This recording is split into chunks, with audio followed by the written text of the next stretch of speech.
37. Hey guys, N22 here. Yep. Watching the launch of CST-100, the Boeing Starliner, whatever it's being called now. Atlas veers off course. Good, so we're about a minute and a half off. 20. OCU's armed. SCS count started, EDS is sent mode. That was that emergency detection system, EDS.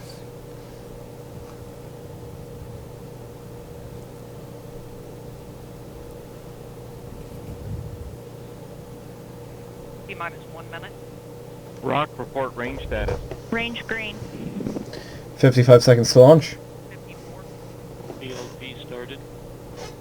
Also, just an interesting side note, this is the first launch of an Atlas V with a twin engine of the Centaur with two RL-10s. So usually this would be an Atlas 521 if you have two boosters, or 421. Actually, what is this actually classified as? Because there's no fairing. 30 seconds.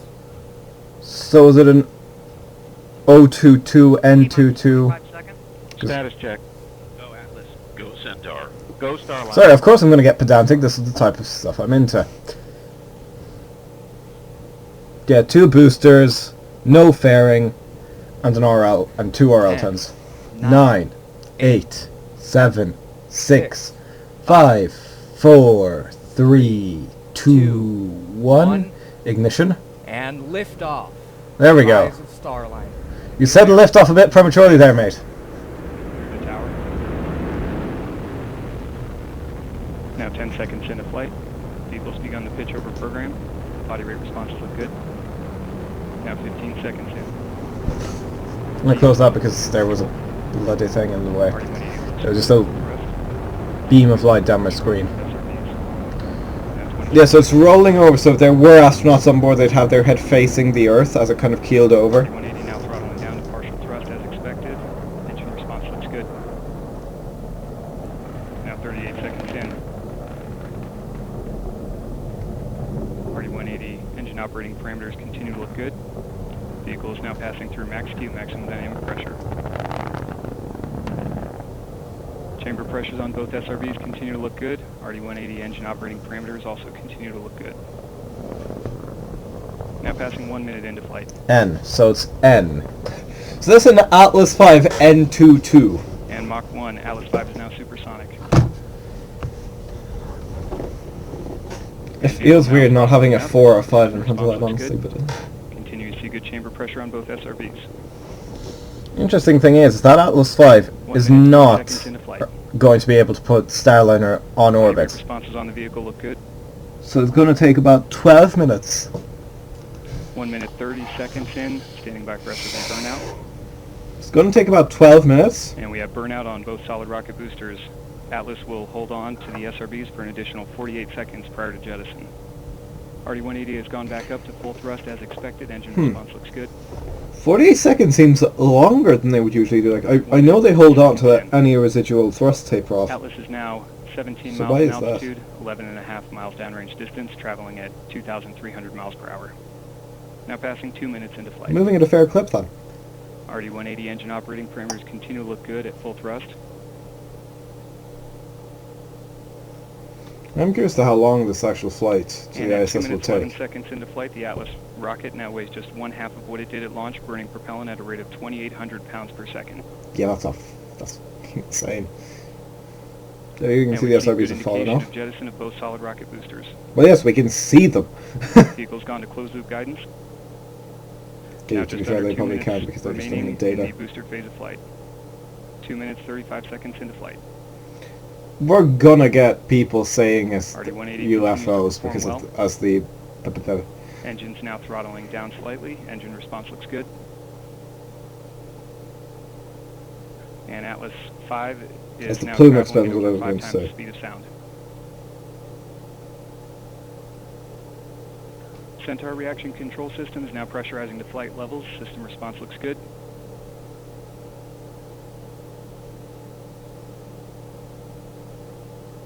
Three minutes, 10 seconds into flight. Atlas 5 is now 38 miles in altitude, 80 miles downrange distance, traveling at 5,800 miles per hour. What's this? RD-180 engine operating parameters continue to look good. Is that just a part of the 1 minute plume at a remaining weird until angle or engine cutoff. something? Yeah, this plume is Body what rate I'm talking responses about. continue to look good throughout the booster phase of flight. I'm curious how like a twin engine Centaur will, because I presume that's show the The separation. RD-180 is now throttling to maintain a constant 3.5 G acceleration limit. Engine responses all look good. See, that's lower than what you'd normally have in an Atlas 5, for obvious reasons of 3 there minutes, would normally be 55 crew seconds on into board. flight. So we're throttling back so as to not squish the crew. And Centaur's begun the boost phase chill down sequence. 20 seconds to BECO. Beco's booster engine cut off. RD-180 continuing to look good as it throttles to maintain that constant 3.5 G acceleration limit. Atlas PU has gone to open loop in preparation for BECO. And standing by for BECO. And we Beco? have BECO booster engine cutoff, standing by for stage separation. I believe that stays sep and ignition. And we have good indication of stage separation. We have pre-start on the RL-10, standing by for ignition. We have ignition and full thrust on both RL-10 engines. Yeah, you can see the plume. Chamber pressure Shining look through good the on both sky. engines.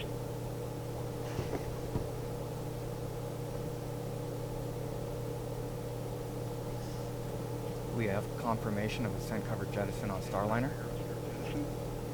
Aeroskirt's the And basically we the have good ring indication of aeroskirt jettison.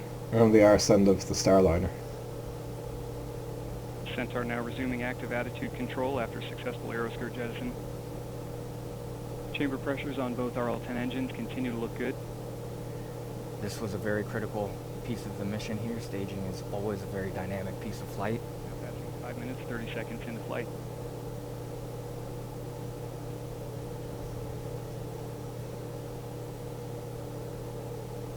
And the Centaur RCS system is beginning the initial thruster firings for system thermal conditioning. System response looks good. Thermal conditioning? Why? You're Now once burning the until thermal depletion and then continue separating. And then burning falling for into the Indian about Ocean. Another 5 minutes. And this is one of the shortest Centaur burns because it's got two engines, so it's using fuel Now passing 6 more. minutes into flight.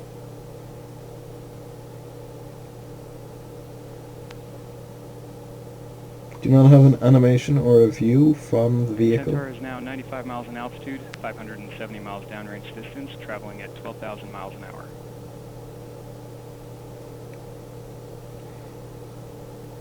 Yeah, when it comes to space, I use meters per second. Those dual And after- RL-10 engines continue to propel Starliner. They are making up for a little bit of the booster flying a flatter trajectory and at lower thrust, again, to maintain that 3.5 G. Flatter than you would have for an uncrewed Atlas, Again, like. first Not flatter than flight planned, for the dual-engine I Centaur believe. on an Atlas V. Starliner and Centaur continue to head to orbit. Throughout this Centaur burn, chamber pressures have remained very stable.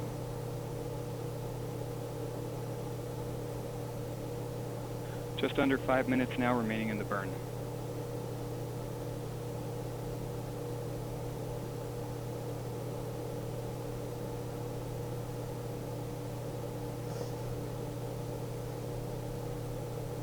And Centaur is now 102 miles in altitude, 800 miles downrange distance, traveling at 12,700 miles per hour.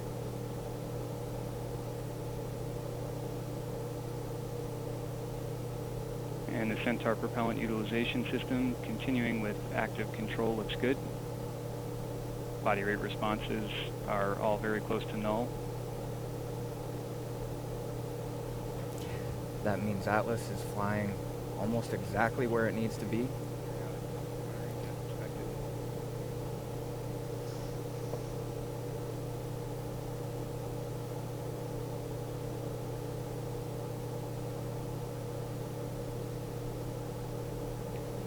Now passing 8 minutes into flight.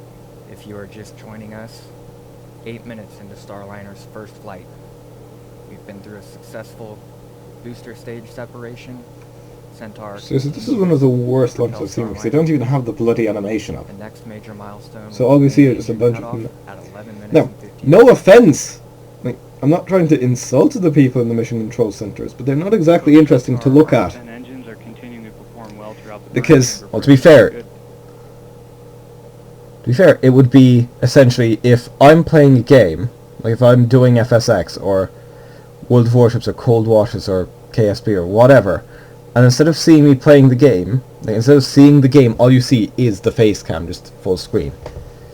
While I play the game, it would be pretty boring.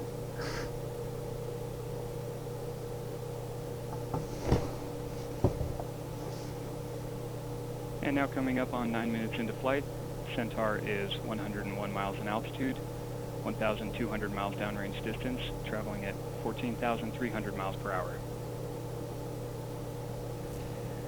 Now the two control rooms you are looking at on the left, that is ULA's Denver Operations Control Center.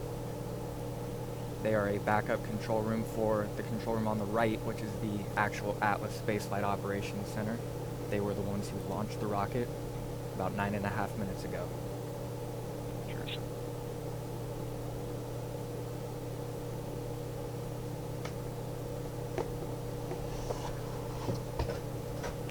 As you can see, everyone is locked in on their screens monitoring data. You might have noticed there wasn't much excitement during launch, but ULA will be happy once we get to stage separation, which is coming up almost 15 minutes after launch, so about 5 minutes from now.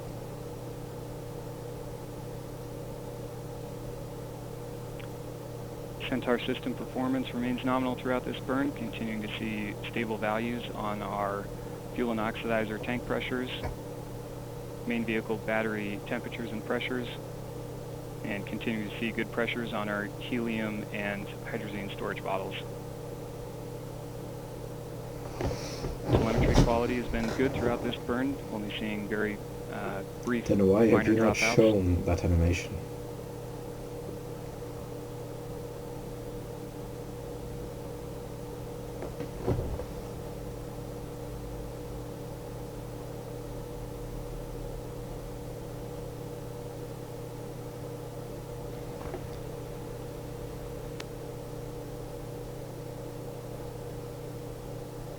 Now approximately 1 minute remaining in the burn. To which there's going to be a Once again, fairly long coast after phase before the Starliner engine separates burns. from Centaur coming up in about 4 minutes. Starliner will circularize its orbit with an orbital insertion burn. Again, about 30 seconds to main engine cutoff. Chamber pressures on both RL-10s continue to look good.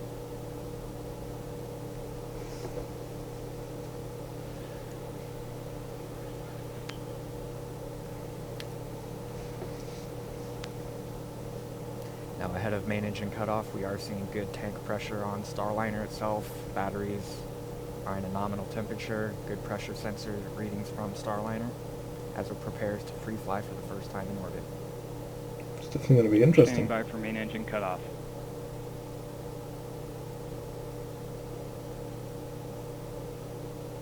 And we have MECO, main engine cutoff. Body rate responses have remained very stable.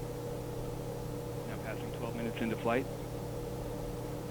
Now Starliner will stay attached to Centaur again until about 15 minutes, expected to separate at 14 minutes and 58 seconds after liftoff. And that will be the first time Starliner free flies in orbit.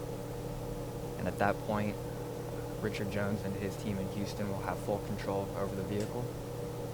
And they will set it up for an orbital insertion burn that will take place 16 minutes after separation.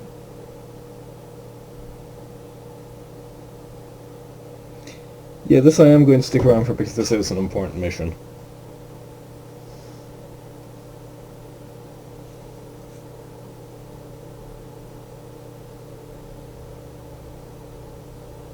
Approximately 2 minutes now remaining until OFT capsule separation.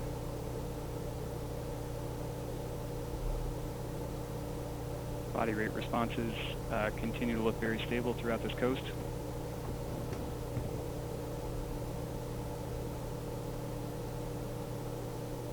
So you're looking at the Boeing Mission Control Center there.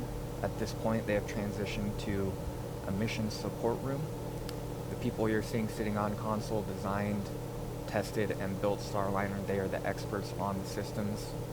So if flight controllers need any help, they will be the ones answering the call. 30 seconds into flight.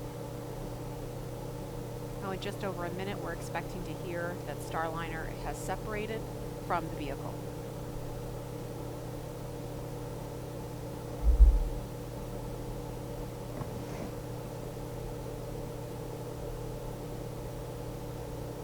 And about 1 minute now remaining until OFT separation. Alright, I presume OFT stands for Orbital Flight Test, but I could be entirely wrong on that.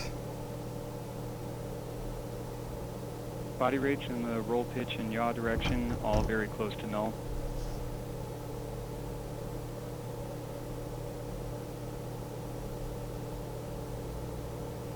And about 30 seconds away from spacecraft SAP.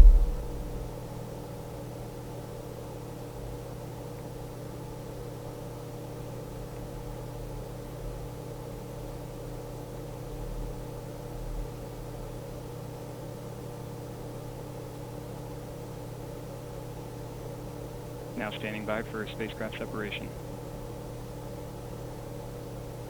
At least SpaceX put video feed on their stuff. Come on, ULA, you can do that at least. And we have good indication of separation of the OFT capsule.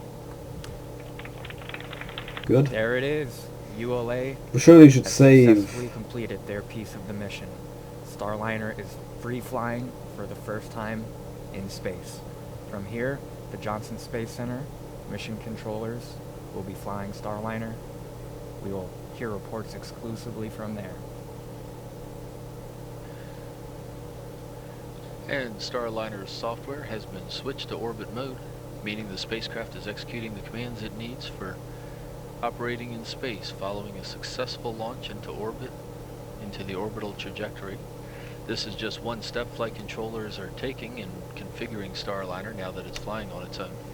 Flight controllers are setting up for the orbital insertion burn, which will take place in about 15 minutes, a little over 15 minutes. And that'll circularize Starliner's orbit as it sets off to chase the International Space Station. The team here is also turning off several systems that were needed for powered flight, but are not necessary now that Starliner is in orbit. Well, While not quite some are orbit turned yet. off, others will be turned on, such as the thruster housings that will be used to maneuver Starliner in space, and the solar arrays.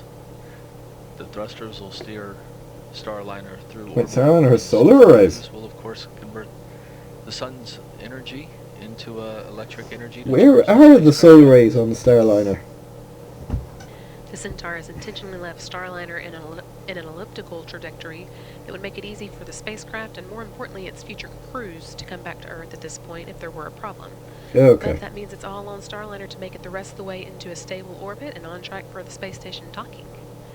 This is where Starliner's orbital maneuvering and attitude control engines come into play. Those 20 engines can provide each up to 1,400 pounds of thrust, which is more than enough to neatly heave Starliner that last little bit into orbit. They'll fire for about 40 seconds, setting Starliner on the right path not only for docking with the space station, but also a series of demonstrations that Starliner will perform before docking. And those demonstrations will prove that Starliner is ready to safely dock with the space station. They actually began on the launch pad when we performed a check to make sure that Starliner's GPS and navigation systems agreed that it was indeed on the launch pad. After the upcoming orbital Good start, insertion good start. burns, the demonstrations will continue so that ground controllers can ensure that the spacecraft systems are functioning correctly. When these first demos are complete, Starliner will resume its path to the International Space Station, and our systems here are telling us that these early steps are complete, and the Starliner systems are doing exactly what they are supposed to do. We still have a few minutes before that orbital insertion burn, about 13 minutes until it takes place. So let's go back to Florida, where Josh and Marie have watched a spectacular morning liftoff. Brandy, it was a beautiful launch from here in Florida. It took off right here behind us. It is, you know, the sun is starting to rise. There's a little bit of a rocket plume left over there behind us. No rocket left back there, but it was just, I mean, it was stunning to see. I mean, I know you weren't looking from this view, you were looking much closer, but I mean, we just turned around in our seats to watch it here, and we could feel the rumble. And I know you didn't see people celebrating in the control rooms because, you know, their job's not done at liftoff. It goes beyond that much further. And so people are, I think, now just beginning to breathe again. And so folks are just so happy about this accomplishment. I mean, obviously this is just the beginning of the mission, but such a huge momentous occasion this morning. And we're actually hearing that in the BMCC, Tori Pedrati is with Louis Atchison, who was Starliner's very first launch conductor and saw us through a successful first launch. Tori and Louis, you got to be feeling pretty good right now. Yes, thank you, Josh. That is, it's really excellent to have Louis here and to have, you know, take him away from console for just a minute to talk with us. So, Louis, I know that you and Chris Ferguson have been very close through this entire process, and I know that he asked you to create the launch procedures. Can you give us some details about that? Sure. I think, as you all know, Chris has a very vested interest in how the launch procedures were put together. I started with the program probably about 7 years ago. About a year in, I was still a flight test engineer on the program.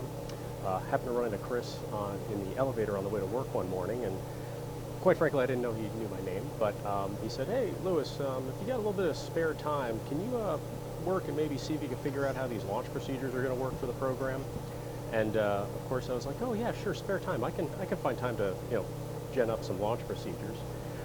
So that began basically a 6-year journey on finding a unique way to integrate the United Launch Alliance Atlas V launch procedure, which is a tried and tested launch process, with something that had never flown before, our space capsule, and were a lot different than any of the other payloads that they've flown. So as you can imagine, we had to merge several different cultures. Our flight control team, which is really homegrown from NASA, our ground control team, which is here at C3PF, that performs a lot of the spacecraft power-up activities. You're located here in the C3PF, correct? That's correct, yeah. right. I'm C3PF. Because that means there's a C3PO. So through those processes, procedures, and finding a way to integrate all that. And oh, by the way, we have to find time to load a crew one day. And so taking that and marrying those things up so that everything comes together for an instantaneous launch window. So today, fortunately, we made our window. You know, it's a first flight program. We saw some challenges over the evening, but we've got a world-class team here, and they were able to pull through the little things that we were seeing. Fortunately, we've had a good training program along the way, and it's just an incredibly exciting day. I know, and seeing so far a successful flight has just been one of the best experiences I've had working on this program. But so you mentioned, you know, we had a little bit of setbacks, some issues that we needed to work through. So I'm guessing today didn't go exactly according to plan. No first flight ever does. So yeah, we were working a couple issues with the comm subsystem. Fortunately, the flight control team was able to work it out before we went to fly today. A few days ago, we had a couple issues with the hatch, which we were able to, which we learned about when we did our integrated day of launch test, which was actually a fantastic test. We did a couple of modifications to account for the fact that when there's pressure changes outside, we need to bleed a little bit of that pressure off so that we can get the hatch open. You'd be surprised how just a little pressure difference over a large surface area makes it really tough to open. So we were able to get that fixed. So the pad team here and the recovery team in the desert are going to be able to open that side hatch pretty seamlessly. Oh, that's excellent. And there's nothing like a flight test to learn these things, right? So this is the reason why we. So is the cab? I completely agree. Is the capsule at a higher pressure as an atmosphere, or is it a? To the launch vehicle. We've simmed. Because if they're bleeding off air, that would imply that it's higher pressure, but that would imply that the thing closes in. Otherwise, why would you need a lower pressure to open it? I completely agree. If it opens outside, anything that you'd like to share then with there the would have team, to be lower you pressure know, to here keep in it. Florida, That back would in keep it Houston, closed. Otherwise, it would anybody just watching? open. Sure. So first of all, I have to thank my family for all the time, patience, and effort that was put in over the past several years. We work a lot of long hours to make these kind of things happen, and I realize that they're at home watching, eagerly excited about the next part of the mission, which will be the recovery operation that I'm a part of, and also the team, right? This is one of the greatest team sports you could ever possibly imagine, and it takes a lot of people to make all this happen, and a lot of people need to be at the right place at the right time and know the right stuff in order to make this instantaneous launch window happen, and quite frankly, everything happen on this program.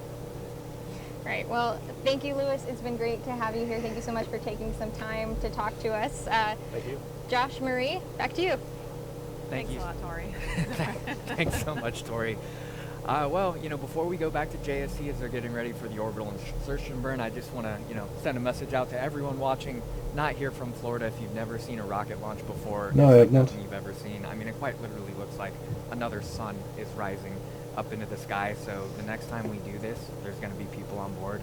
And if you're in the States, you can drive down here to Florida and come watch us fly. Yes, just be Too bad I'm prepared not for in the a lot of States then, traffic. eh? Don't expect to be going anywhere anytime soon after launch because we expect the place to be pretty jammed up just like it was during the space shuttle days. Yeah, I think there was upwards of 1 million people here. Oh, now this is actually some video that Blue we team. got of the pad team right as they were closing up the white room, showing us their enthusiasm before they got off the pad. And just taking a team moment to reflect on the history of this day.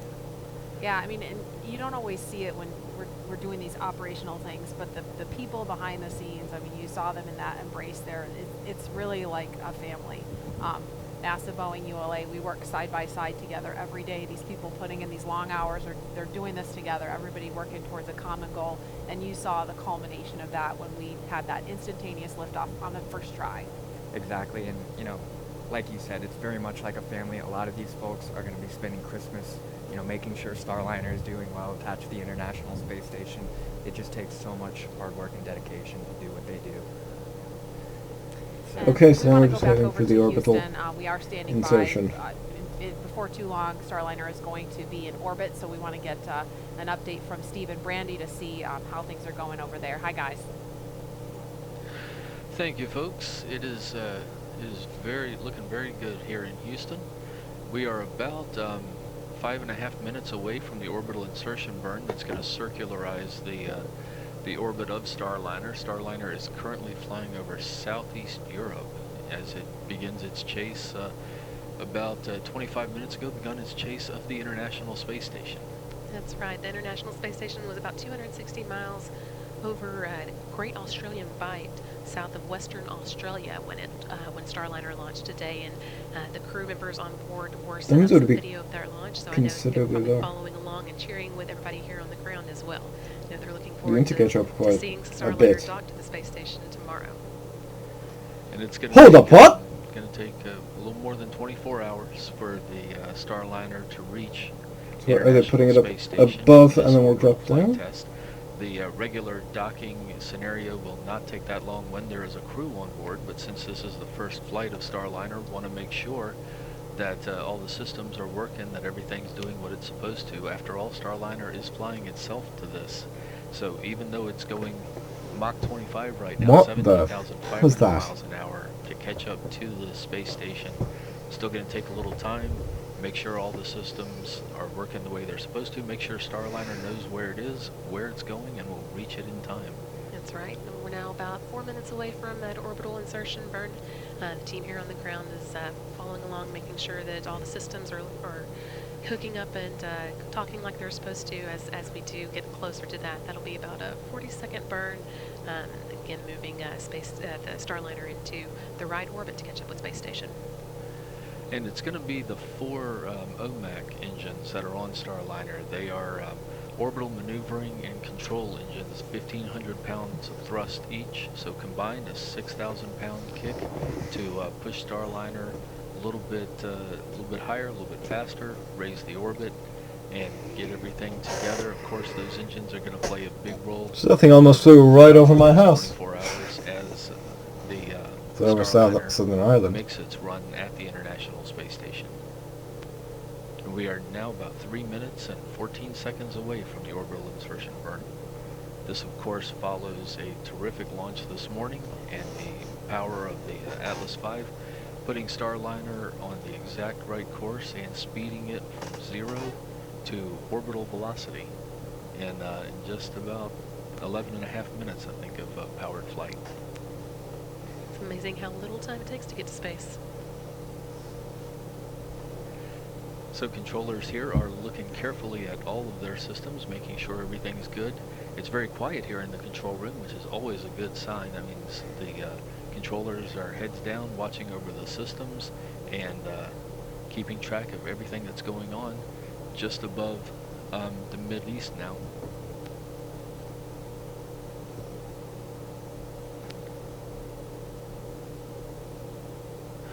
We're also seeing here that Starliner's reaction control system engines, they are, for the fine adjustments, 100-pound class engines, are making small adjustments as Starliner adjusts its attitude, moving above Earth.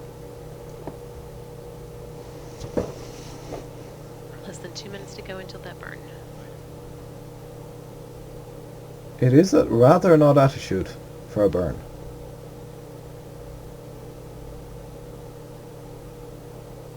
I will say that much. And you can see here the control room here in Houston, Starliner Mission Control. This is, of course, a Thanks, flight flight control radar. room that's Don't been particularly used before care. for NASA missions, but this is the inaugural Starliner mission, so it's the first time that it's been used for this Boeing spacecraft. And of course, controllers are used to this room and have spent a number of hours in here doing simulations and everything. It's a very professional crew, and many of these folks are veterans of the shuttle mission. Certainly Richard Jones, the flight director who is overseeing this ascent and entry team.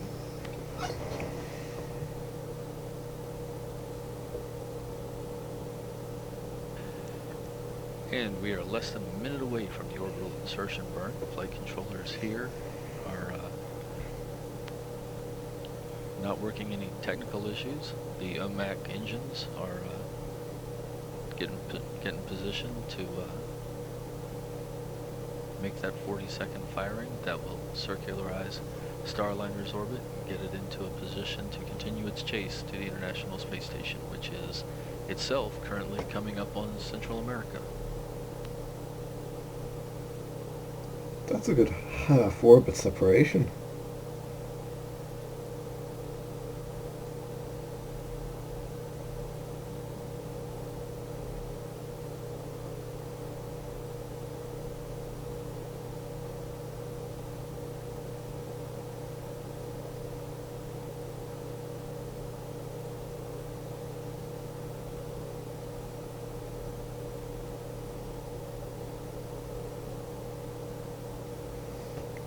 So now we're just waiting for the orbital insertion.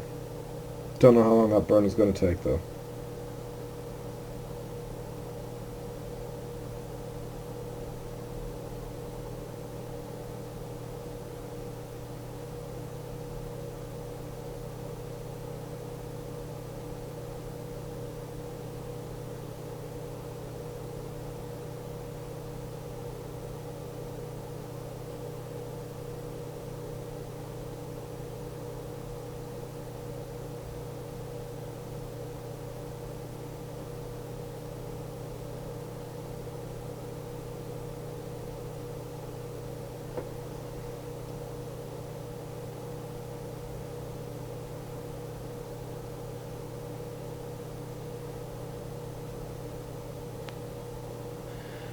And controllers are maneuvering Starliner into the right attitude for this orbital insertion burn.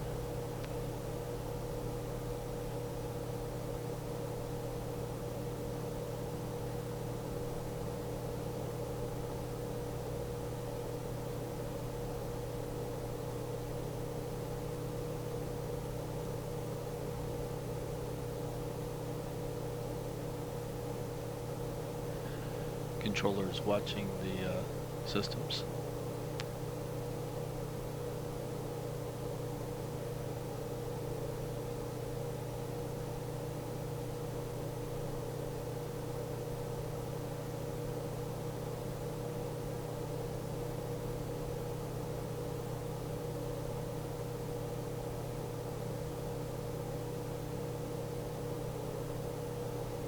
So I'm saying in the future.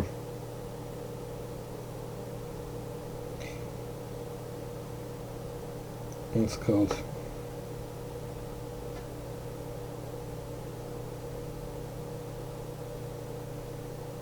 What's the word? This is the future launches. That wasn't the word I was thinking of, but I don't know. For the commercial crew program. So the next launch is going to be the first crewed orbital flight. Sorry about that. Of the Dragon 2, Crew Dragon, or whatever it's being called. Then, like, that's going to be no earlier than February. After that, apparently, is going to be the first crewed launch of the CST-100.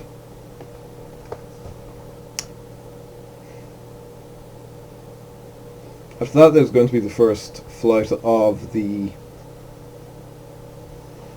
third flight of the Dragon, which is going to be another Dragon. It's USCV-1. So it's Crew Dragon will actually be bringing up astronauts for, like, it's going to be bringing up 3 actual astronauts as opposed to just these. Previous flight will bring up 2.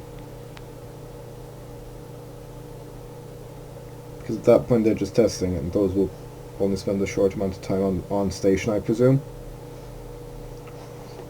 Whereas USCV-1, I believe, is going to actually be bringing up members for next expedition. And then you have USCV-2, which is going to be CST-100. Presumably also with crew members for an expedition. Maybe that will be limited, who knows.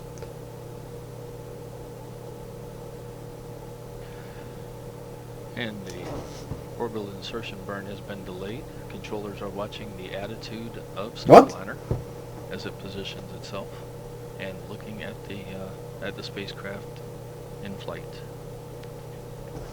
Hold up, what? Sorry, the orbital insertion burn has been delayed. That means it's going to need to use more thrust. Or rather more fuel. Just let that sink in for a moment.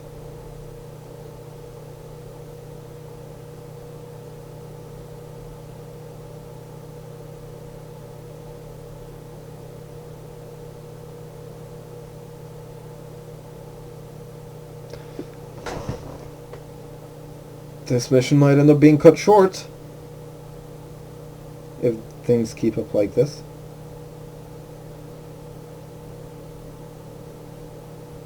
Might be seeing launch and landing in the same day.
Yeah, this is not looking good.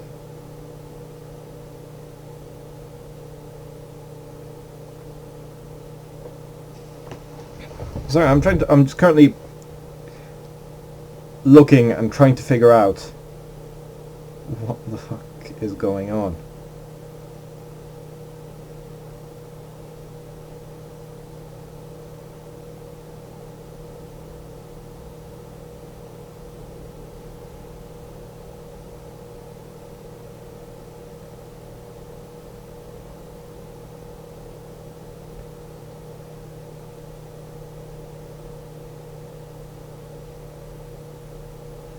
Well, I mean, I know that the burn will be 40 seconds. Oh, that's a frustration. Ooh. Ooh, that's... Ooh. Things are not looking good for this, for Boeing, are they now? Wouldn't be very good if on the very first launch the fucking thing had to come right back down.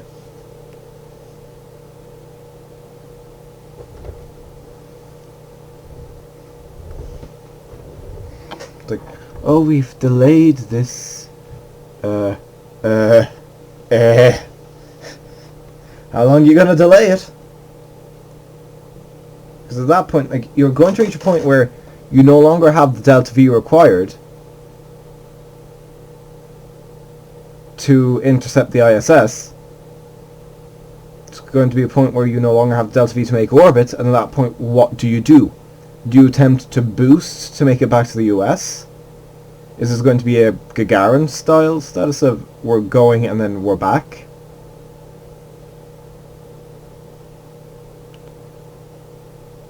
I don't know, and this is doing me much concern. Although, to be fair, yeah, this is exactly why we have unmanned test flights.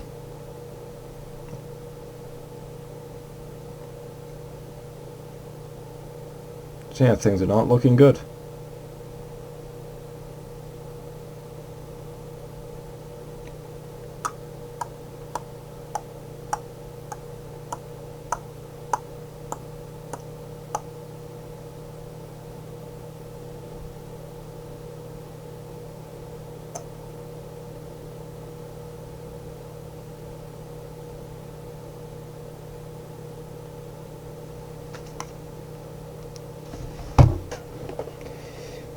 Things are not looking good for Boeing now, are they? Sorry, I've got nothing else to add. There's nothing else I've been able to find. Like, no new information, no nothing. Nada.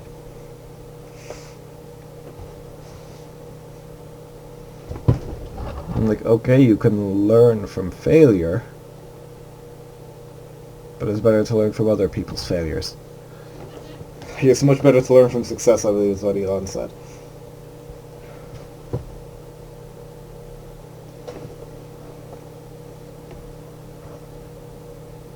I mean, to be fair, this is the exact point of putting the thing on a suborbital burn. Suborbital.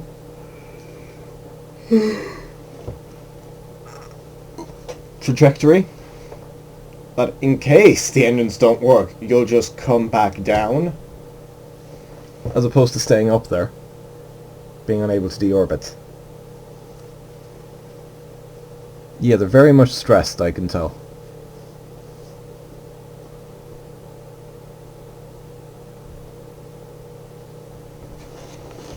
Everything's gone eerily quiet because no one knows what's going on, I presume. Wait, hold up. Capcom, is that guy just receiving data from the capsule? Because there's no one up there. Well, it looks like... Right, the way it looks now... Atlas 5 worked fine. No issues with that. CST-100 problems. They said that things not at the right attitude.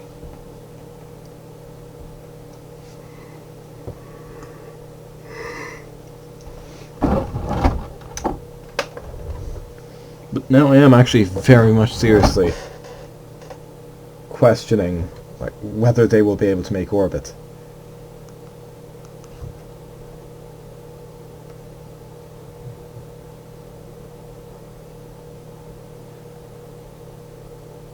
Periodic you can expect to thruster firings.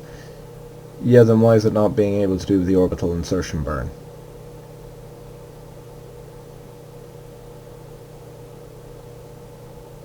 Could someone say something?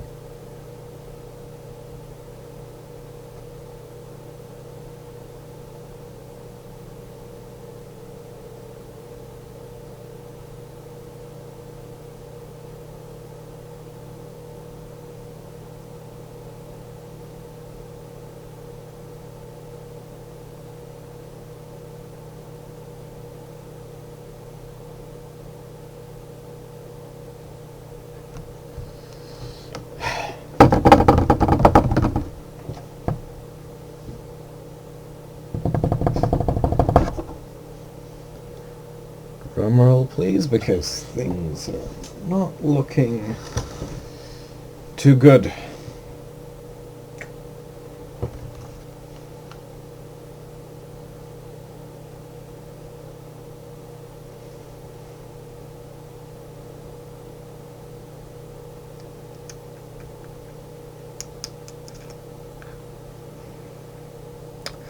Now the other question is then, will they be able to reorient the thing, to re-enter, and potentially be recovered? Or is the fucking thing stuck in orbit? Not in orbit, but will it just burn up?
Things are still not looking good.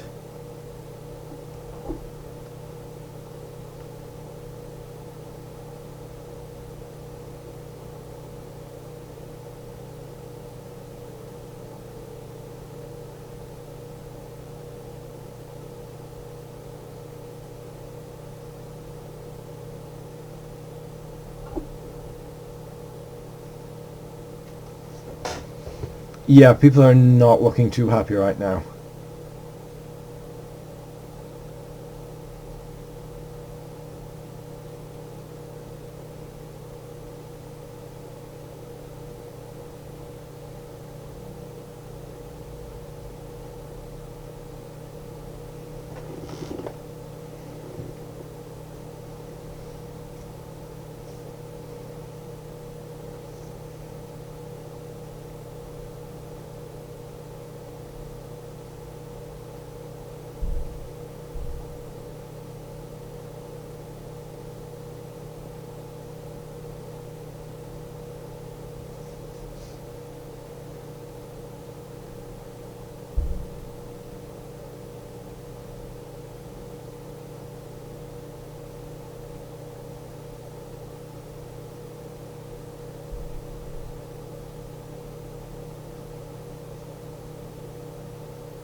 I am confused.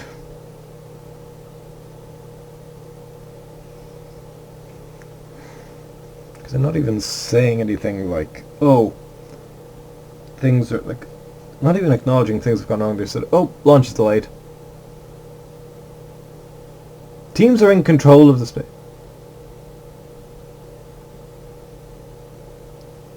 Spacecraft power looks good. Boeing CST-100.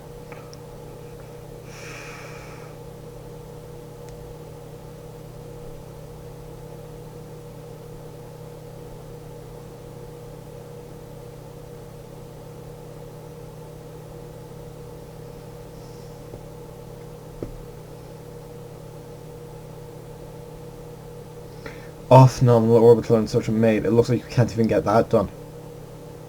Looks like you're doing a bit of a longer Alan Shepard flight.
Still nothing.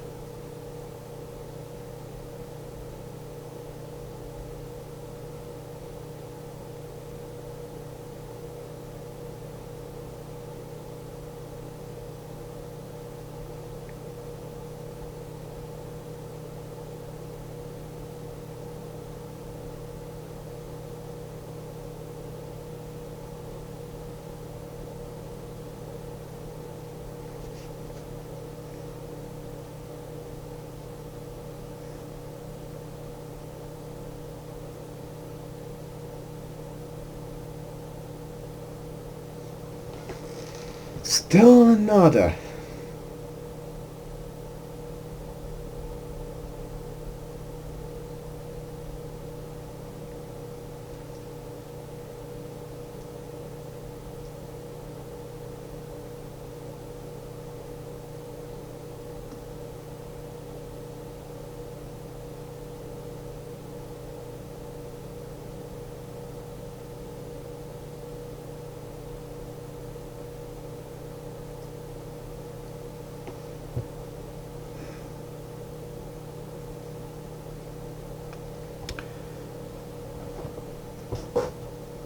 Yeah, that thing was meant to be put into orbit 50 minutes ago. The thing would be almost starting to re-enter now. Because you'd want to perform the orbital insertion at apogee.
It's like, oh, the teams are in control of the spacecraft.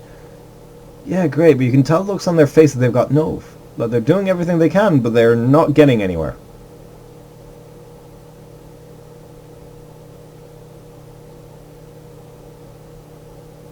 Oh wait, apparently that was something, so the capsule is in a stable orbit. Right, so, the thing is in orbit. We've got no idea what the fuck other thing is. Right, beyond the fact that the thing is in a stable orbit, apparently we've no fucking clue what's going on. Is what I'm getting.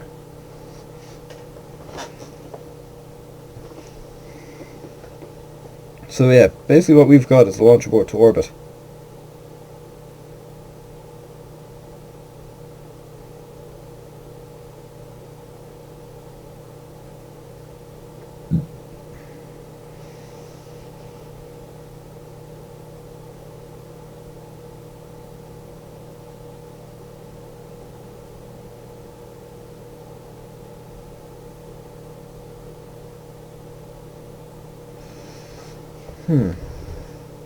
We do have an off-nominal orbital insertion system, flying spokesman. Our spacecraft in control, guidance and control teams are assessing the next maneuver. Spacecraft batteries are good and the spacecraft is in a stable orbit. Flight controllers are running through all the options at their disposal as maneuver to put Starliner in its tail sun position takes place. Starliner's flight path and orbit are both stable.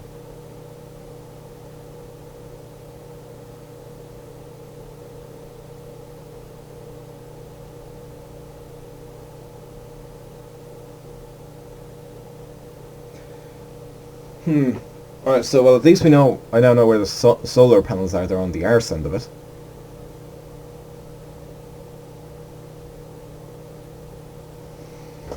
I guess I might just end the video here because it doesn't seem like we're getting anything and it could take them hours to figure something out. I'm about N22, that was an off-nominal launch.